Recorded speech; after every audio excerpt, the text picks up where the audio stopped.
Bill was a guy who became a Christian while he was a high schooler when I was serving as the youth pastor, and he became really involved in the youth ministry.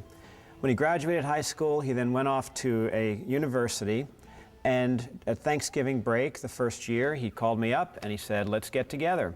I didn't think anything of it because that was pretty common, so he makes the time, comes into the church office, and I'll always remember when he walked in the door, I knew something was really wrong.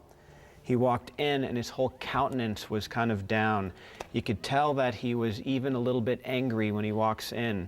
He comes over to my desk and he pulls out of his backpack a green notebook, pretty much like this, and he just puts it down on my desk. He looks at me in the eyes and he says, "You lied to me."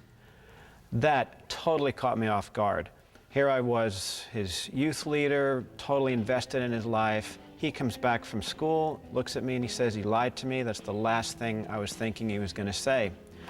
He ended up telling me how in his English lit class, as a freshman in school, he ended up being taught, and he had a whole bunch of pages, all of these things about the Bible that his teacher, his professor at the school, even said that your youth leaders probably even hid these from you and didn't talk to you about them. So with some suspicion that he then gained it in school, he started listing all of these things about the creation account and alleged contradictions in there, how he did borrow from mythological other stories and then brought them into the Bible. He talked about a lot of the evil acts that God supposedly even approved of, and child massacres and all of these problems and passages in the Bible that quite honestly caught me totally off guard.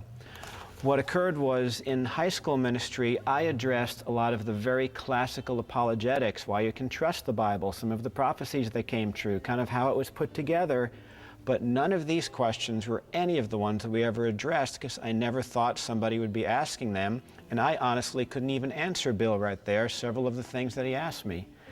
We ended up sitting in my office for several hours, and we talked, and we did have a really good talk because he had some trust in me from my years that I knew him, and I tried to answer as many of the questions as I could. Some of them I couldn't answer, and I had to say, I'm going to have to look these things up and try to get back to you, which I did later.